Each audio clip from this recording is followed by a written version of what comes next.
Hi guys, welcome back to another interesting video of MT Vlogs.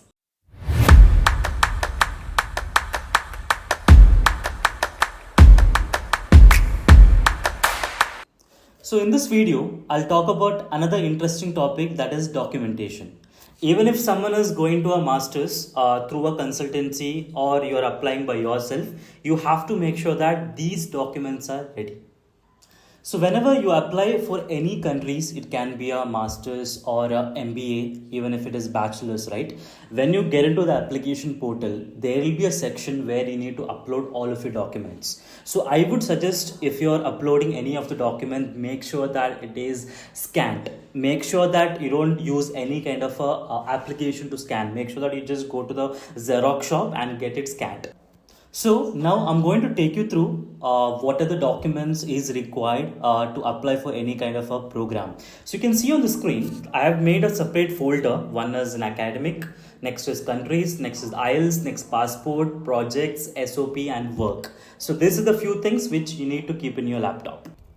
So if I need to explain what is there in academic, you can see on the screen, it starts with 10th certificate, 12th certificate, that is 11th and 12th. And then comes, if you have any internship, then obviously you need something called a degree certificate.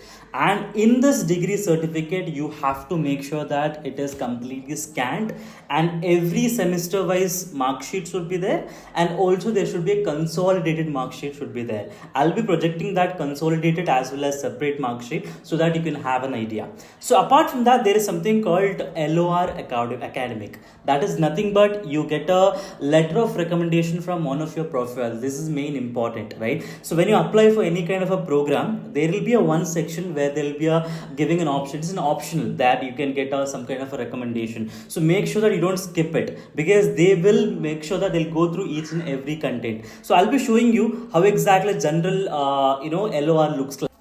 So if you're reaching out to any kind of a professor, it can be a computer science, it can be a mathematics, right? When he's giving a LOR, I made a mistake. I went to a computer science professor. I told him to give me a LOR, and he has given a LOR regarding the computer science topic itself, right? So, and he has given only one college. So I've told that I'm going to apply for this college and I need a letter of recommendation. So he has printed that college. So if I'm applying for another college, I'll not be able to submit that same thing. So whenever you apply for any kind of a master's, right, make sure that you talk to your professor, tell him to give you a general LOR where it is specifically written that you are eligible and you are a good student and everything, so that you can use this for any countries. So let me take you through my LOR. This is how the LOR will looks like, and you can see here my college name, date, and the heading is letter of recommendation, and it's written that I'm writing and enthusiastically recommend Mr. Mohammed Tufail for admission to the program at your esteemed university. So specifically they didn't mention which university, so you can apply this generally to any kind of a university, right? And then there'll be a bit of explanations and everything, and what is the achievements and everything, right? Then the signature of the college as well as the professor's signature, right? So I would advise another thing, if at all you are reaching out to any of the professor, you give him a draft, because most of the professor will be very busy, so they'll not be able to type specifically and they don't even remember you, right? So make sure that when you reach out to the professor, you reach out through an email and tell him this is what I want and this is a draft. Let him go through it. Let him copy paste it, so it'll be easy for him to do it quickly. So then now it comes with the work. So if I go through the work, there are a few documents what is mainly required. One is, if you're having a work experience, make sure that you keep a last 3 months salary slip, because some of the university do require it, right? Then comes the LOR, obviously letter of recommendation from any of the two companies. So make sure that at least two you are having. So make sure that this is also done in the similar method. You draft it and give it to your colleague, give them official email ID. Don't give your personal email ID, give an official email ID, because they're gonna verify it. And yeah, this is what you can do for the LOR. Then comes a relieving letter if you have any, and then comes a resume. So make sure that resume is really strong. Make sure that you align this, whatever the achievements, whatever the work you have done related to that specific country. So then it comes with the SOP, and I'm going to show you one of the SOP what I have done. So let me show you how does a good SOP will look like. So whichever the universities have applied, all of them has approved it. So I'm not going to show you the complete thing because there's something called a plagiarism and everything. So you have to make sure that you don't copy paste from Google or someone else, right? So I'm just going to show you partially how does it look like. The first section will start with introduction about myself, where exactly I am from and everything. Then if you go to the second section, there is something called your details about your family, what exactly they do and everything, right? Then comes your education. This is mainly important. Please make sure that you follow this structure.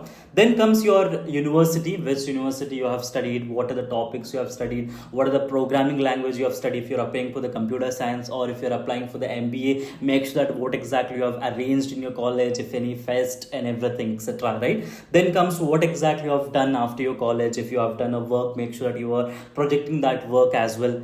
And after that, if you go through, you just explain what exactly you have done, what is your aim to do this masters and everything, what are the achievements you have done in your company and what you're going to gain after doing this masters, right? And then if you go to the next section, why you have chosen this country. For example, if you're applying for New Zealand, make sure that you're explaining what exactly you are trying to get it out of New Zealand country and out of education system in New Zealand, right? And then after that, yeah, this general sentence. Then comes to your sponsorship, who's going to sponsor you for your studies and everything. Make sure that you write it very properly. And then comes one of the acknowledgement, and yeah, that's it. This is how we can do a proper SOP. And then comes the passport, obviously. So make sure that you are having a copy of your passport that is scanned.